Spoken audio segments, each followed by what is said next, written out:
Hey guys, welcome to my channel and I hope you all are doing well. So today we are going to talk about Puppeteer. Puppeteer is a Node.js library which allows us to launch Chrome or Chromium instances and then control those instances using the API provided by Puppeteer. So in simple terms, you can launch Chrome or Chromium and then automate whatever you do manually in that browser. So for example, there are a lot of applications for this. For example, you want to test your website or you want to test your forms. So instead of doing them manually, you can actually write a Puppeteer script using the Puppeteer API, and then you can run that script, and the Puppeteer will take care of everything, automating whatever you do manually. So everything which you can do manually in the browser can be done using the script. And yeah, so it's a great way to like automate some repetitive tasks or do some end-to-end testing. So without further ado, let's just get started. So I already have a folder created called Puppeteer version 2 here. So first and foremost, I'm going to initialize a node package inside this folder, because Puppeteer Puppeteer is a Node.js library, so we have to install it first before using it. And the example that we would be creating is very simple. So what we will be doing is that we will open Google, do a Google search for any term, and whatever first page we will get, whatever the first link we will get, we'll go to that link and then download it as a we will download a screenshot of that page. So yeah, let's get started. So we'll start by firstly initializing an npm package. So we're going to do npm init. It's going to ask us a bunch of questions like package name, version, description. Just hit enter for everything. Yes. So now we have a package.json, you can see here. And now what we can do is we can create a script which will be our main script called google.js.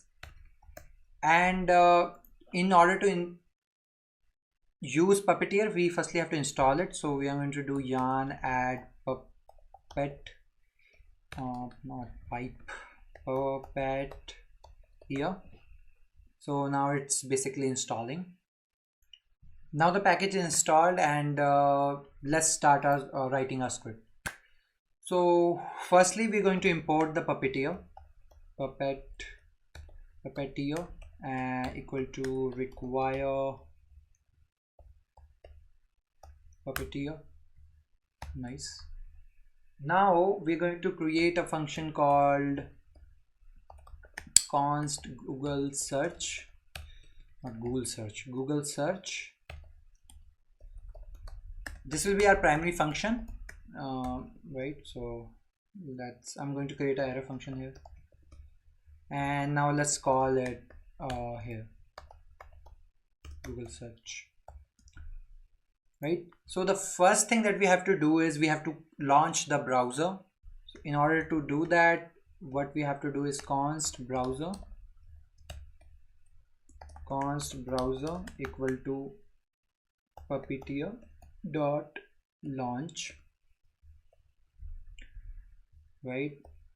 But this Puppeteer dot launch basically is a promise, and when it resolves, it gives us the browser instance. So in order to resolve it in one line, I'm going to use async await. So I'm using await. So the function now needs to be an async function. So now we have the browser open. One other important thing to understand is when you do Puppeteer.launch, by default Puppeteer will launch a headless version of the browser.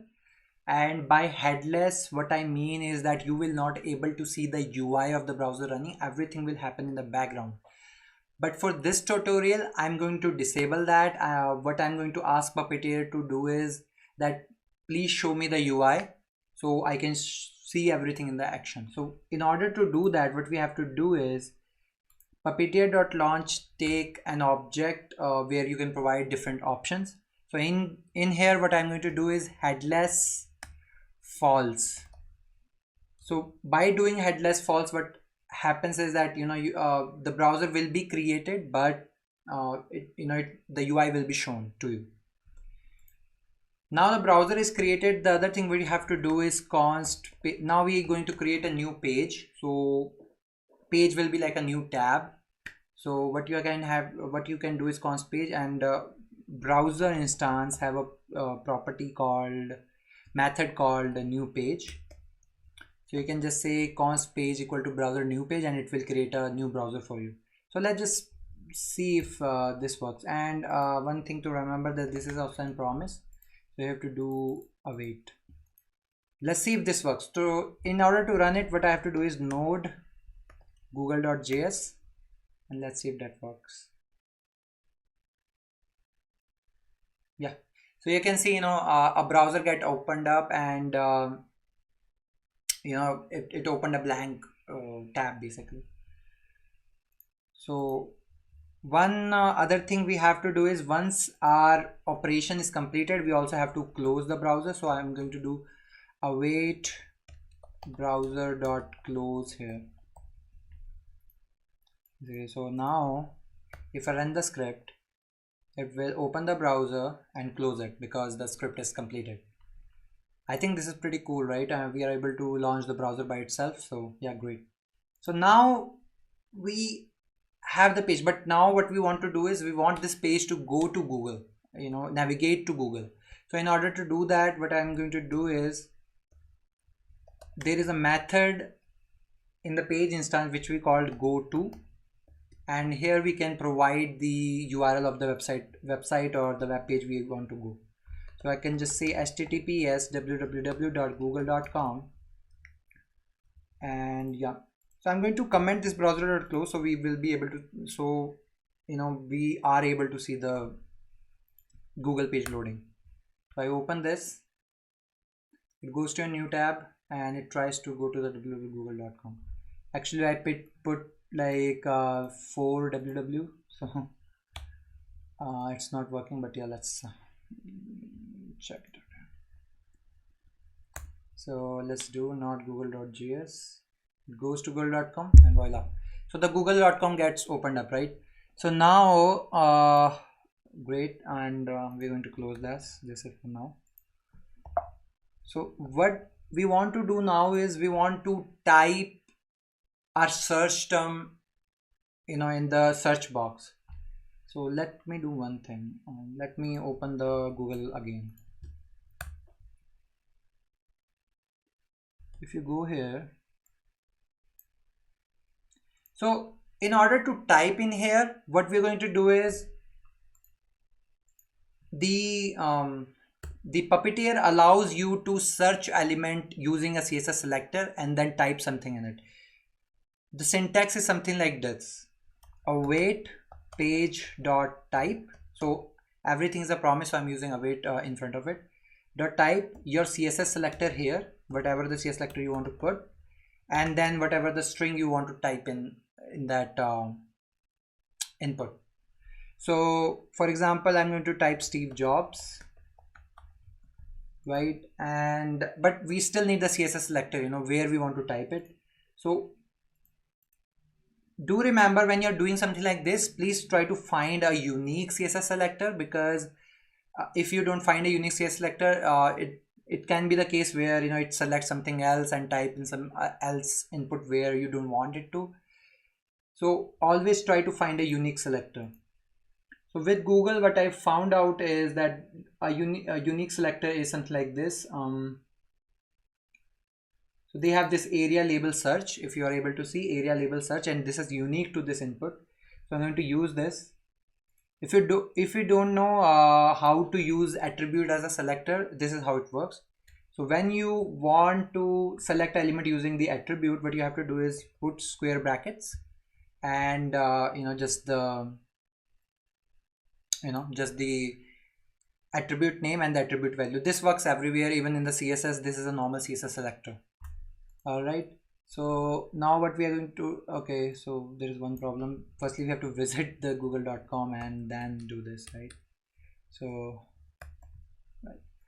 await page.go to https://www.google.com, and then page.type Steve Jobs. Let's see if that works or not. So I'm going to close the browser. I go to google.js, open it up, and you can see it writes Steve Jobs in the input. It's pretty cool to me. When I first saw this, it was pretty cool because now you can automate everything you are normally doing. So area label search Steve Jobs. Now what you can do is so we are able to, where is the, because now we are able to type the text. Now what we have to do is we have to hit enter here, so it basically performs a search. Let's see if how we can do that. So in order to do that, first and foremost, what I have to do is I have to select that input and then press enter on in that. So yeah, so Puppeteer allows you to select an element, something like this. So const element equal to await page dot dollar, and now you can basically select that element. So here's same as above, you have to use a CSS selector, so I'm going to use the same CSS selector, and now we have the element. Now what we have to do is we have to await element dot press enter. I hope this will work. Now let's see if let's try this out. So what we basically did is we opened a browser, open a new tab, go to google.com, type Steve Jobs, and now what we are doing here is we get that input element, and now I'm going to press enter onto it. Let's see if that works. Yeah, so it works. It performs a search. We are good to go. The next thing we have to do is we have to get this element and click on it, so it open the first link and then take a screenshot of this page, right? So in order to do that, what I have to do is I have to find this element. So now if I inspect it, I can see that it's an H3 inside a. I think if I do something like this, document dot query selector H3, and not document. So document dot query selector, right? Query selector. So it gives me that element, you can see, right? Because it's H3 inside a. So we're going to use the same thing. What I'm going to say, so in order to do that, the first thing I have to do is get that element and then click on it. The Puppeteer allows you to do something like this. So you can call click on any element. So page dot click, and again you have to provide the CSS selector, which in my case is AH3. So it's going to, so there will be multiple multiple H3 inside A, but because I am selecting the first one, is going to click on the first one. So wait page dot click AH3, and yeah, let's see if that works. So let's go here, not google.js. We go to google.com, we type Steve Jobs, but nothing happens. I know the reason why it didn't work. The reason behind this is that this is not waiting for the page to load, because the page is not loaded. It page.click happens before the page loads, and that's why it's not working. Or you can see here, right? There's an error. Like execution context was destroyed, most likely because of navigation. So now what I have to do is, instead of doing this, what I have to do is I have to wait for the page to load. So how you can do is something like this: page dot wait for navigation, and the option will be wait until network idle 2. So network idle is basically when everything is loaded. Network idle 2. All right, and now let's see if this works. So we open Google, we type Steve Jobs, we wait for the page to load, and then click the first element and the Wikipedia gets loaded. This is cool, right? So what we did so far is simple: open the browser, go to google.com, type something, hit enter, wait for the page to load, and then click the first item, right? So now the second thing is that we have to take the screenshot of the page, right? So let's do that. So there is already a API, a method provided by the Puppeteer to take the screenshot if you want to.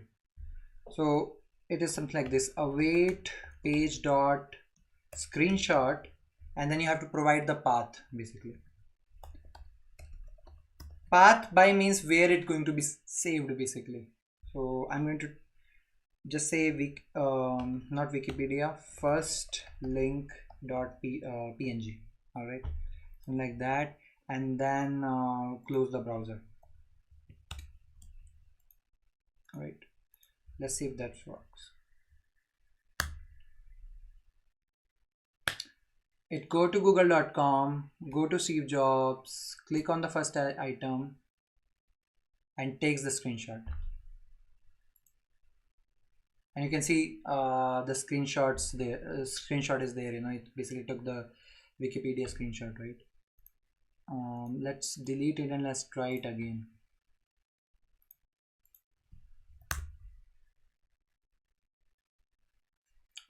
Google, Steve Jobs, click on S2 item, go to this page, click the screenshot,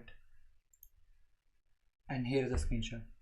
Great, I mean, that works. Move to trash. So now let's try a different term. Let's try my name, Manoj Singh Negi, and go to google.js, Google Manoj Singh Negi. It will open I think it will open my website. This was the first link, and yeah, see what is happening right now. So because my website is built in React.js, it is not loaded correctly, you know, at the first moment, or even when the website is heavy, you know, this screenshot is not waiting for the page to load. So in order to let the page load first before taking the screenshot, we have to use wait for navigation. All right, so what we're going to do is same thing we did here, we're going to do here. So now page dot it will click the S3 element, wait for the navigation, and then it will basically click the screenshot. Let's see. It goes google.com, open the first website, but nothing happens. So this is another problem with Puppeteer, not with Puppeteer in general, but how our code is structured. So what is happening is this: so when you click the first element, so clicking is not directly involved with changing the navigation, you know. So for example, you can click anywhere, but Puppeteer doesn't know if that change the navigation or not. In this case, element.press enter, it was a submit, so Puppeteer knew that, you know, it is resulting in a page reload, so wait for navigation work fine. But in this case, what is happening is this: so when the page.click happens, it doesn't mean that the page is loading. It just means that something clicked, and then we are calling wait for navigation. So for wait for navigation, nothing happened, you know, there is no page reload or nothing. So it just doesn't care, you know, wait for navigation never work, like never get executed. So I ran into this issue before, and you know, I'll provide all of the solution in the description below. But basically, in order to solve this, what we have to do is we just go here and await promise.all, page.click and page, wait for navigation. Let's see if that work.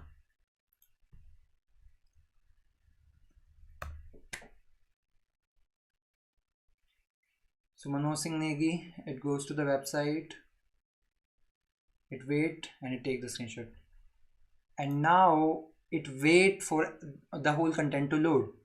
The reason it works is this. So promise.all, what it do is basically it register all the promises together instead. So when we do await one by one, what is happening, firstly the click will run and then the wait for navigation will get registered, and so that's how it's working. But what promise.all is do is before even clicking, it is registering the wait for navigation, and when the item is getting clicked, the link is getting clicked, the wait for navigation know that now the page is reloaded. But before, what was happening, the page was clicking and then the wait for navigation was getting added, and that's why it was not able to catch the navigation basically. So it was a racing condition. I can add some info about it in the description, so you can go and have a look at by yourself. So let's just remove this. So one another thing that I want to point out is that right now this is the screenshot of only the first section. I want a full page screenshot. So in order to do that, what Puppeteers allow you to do is you can pass a property called full page and just set it to true, and now it will take the screenshot of the whole page.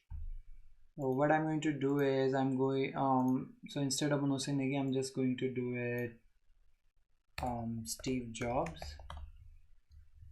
So let's do that. Now go here, node google.js, opens Google, Steve Jobs, go to the first link and click a screenshot. So because it's clicking a screenshot of the full page, it's taking a bit time. Yeah. So now if we go to first link page, you can see the screenshot. This is very narrow, but yeah, I mean, you can see the screenshots of the whole page, right? One other thing I want to do is that right now this screenshot is like very narrow in width. So what you can actually do is you can also define the viewport of the browser. So right now the browser opens in like a 600 or 800. You can see let me close browser.section and the screenshot, so you'll be able to see.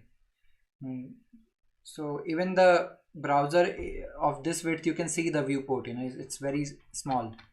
So what we are going to do is we can set the viewport. So in order to set the viewport, what you have to do here, await page.viewport, and now you can provide properties in this. So you can provide the widths. I'm going to provide the width to 9020 and the height to 1080. Now let's see how it affect the screenshot.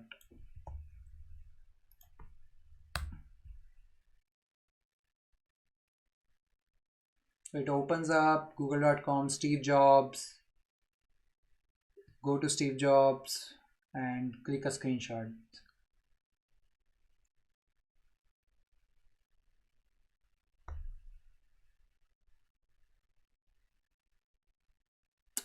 It's taking a bit time, but yeah.